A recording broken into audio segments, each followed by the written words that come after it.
G'day guys, Luke here. Welcome back to another video. In today's video guys, we're looking at some of the tools that I use to help maintain and look after my reptiles. I'm joined here with Akko, who's my Eastern War Dragon. She's a bit of a diva lately, so hopefully she can cooperate with me in this video. Now it doesn't matter what reptile that you own, could be a python, could be a dragon, a skink, turtle, gecko, whatever the case may be. As long as you've got the enclosure set up appropriate for that species or that family of reptile, and giving its proper needs, then these are some of the tools that help and aid look after your reptile. So in this instance here with Akko, we've got her water bowl, substrate, her food bowl, furniture, backing, UVB and heat. Once I got all that set up for her, she was put in here. Now, of course, the most important thing is a thermostat with your reptile enclosures to control your heating. Now, one of the first tools I tend to buy first in aid to look after my reptile will be either a thermometer or a thermogun to make sure my heating is at the appropriate temperature. Most reptiles are happy at 30 degrees Celsius or 86 degrees Fahrenheit for the most part. So that's the setting I have on my thermostats. However, underneath this basking spot here could be 32, 33 degrees right underneath the heat light.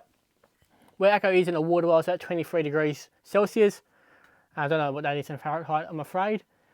So it's all about the microclimates in your enclosure to make sure your reptile can thermoregulate and keep at a comfortable temperature that they're happy with.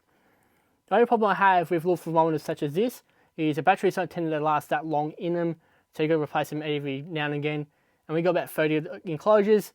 This can be quite an annoying task. This is not food, Akko, so that's why I tend to favour a heat gun. I just point to the spot that I want to check. I usually do 3 or 4 points of the enclosure just to get an idea what the areas are setting at, and making sure Akko here is happy and healthy. Now this next tool comes great when owning any snake of any species, and that is a pair of snake hooks. Now there are different sizes and I shouldn't say regulations, but different sizes, different companies do these. So as long as you've got a snake hook, then that's fine.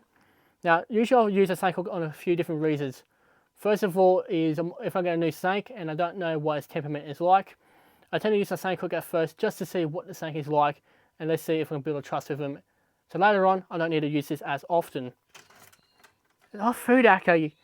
Usually with Akko here, when she sees something shiny, she thinks it's food.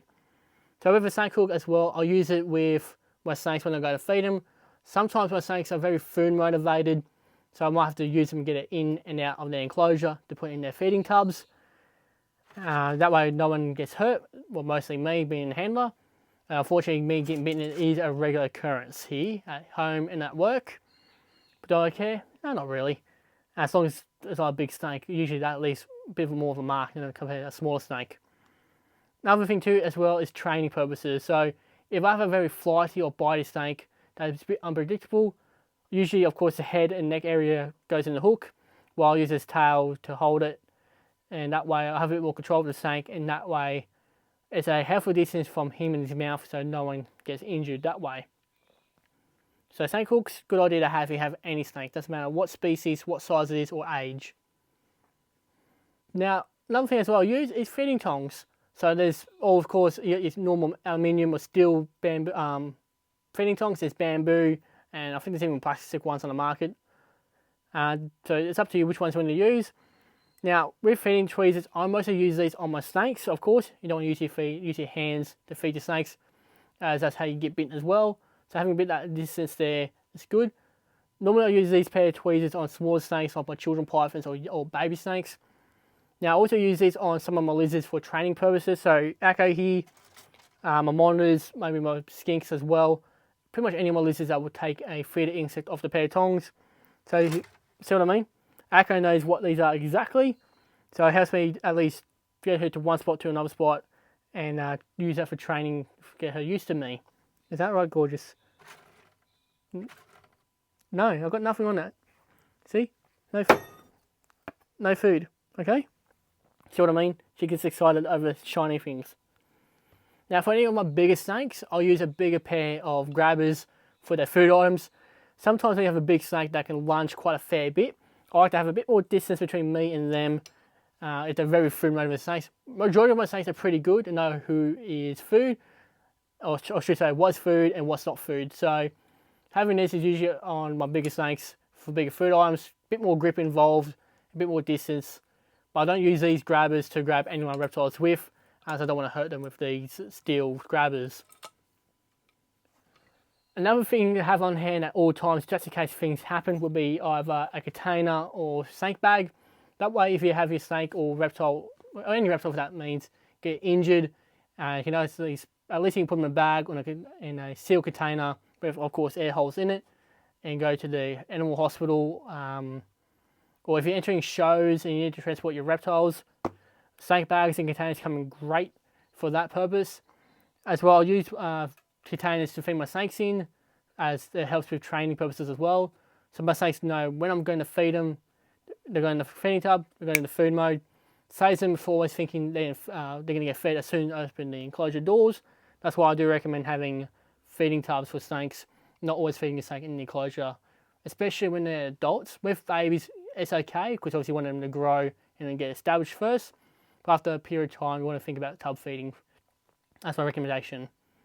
But however, as well, if I'm cleaning enclosures and let's say, for example, Akko here is misbehaving, I'll just put her in a bigger tub than this, so she's nice and secure, and I don't have to worry about her going on the loose.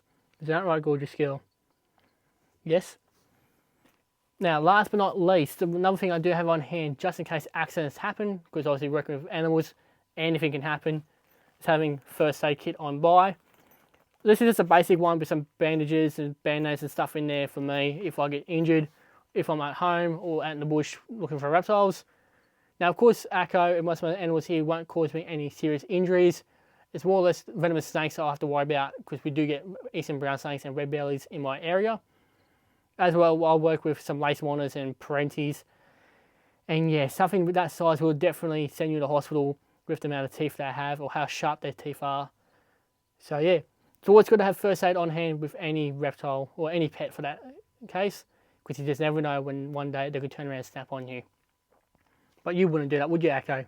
No? Maybe you will. Who knows? Anyway, guys, I'll wrap up the video here. Thank you all for watching. Hope that this little tips and tricks here will help in what you need to make sure you got on hand for your pet reptile. Anyway, I'm just waffling here. Thank you all for watching, and I'll see you all in the next video.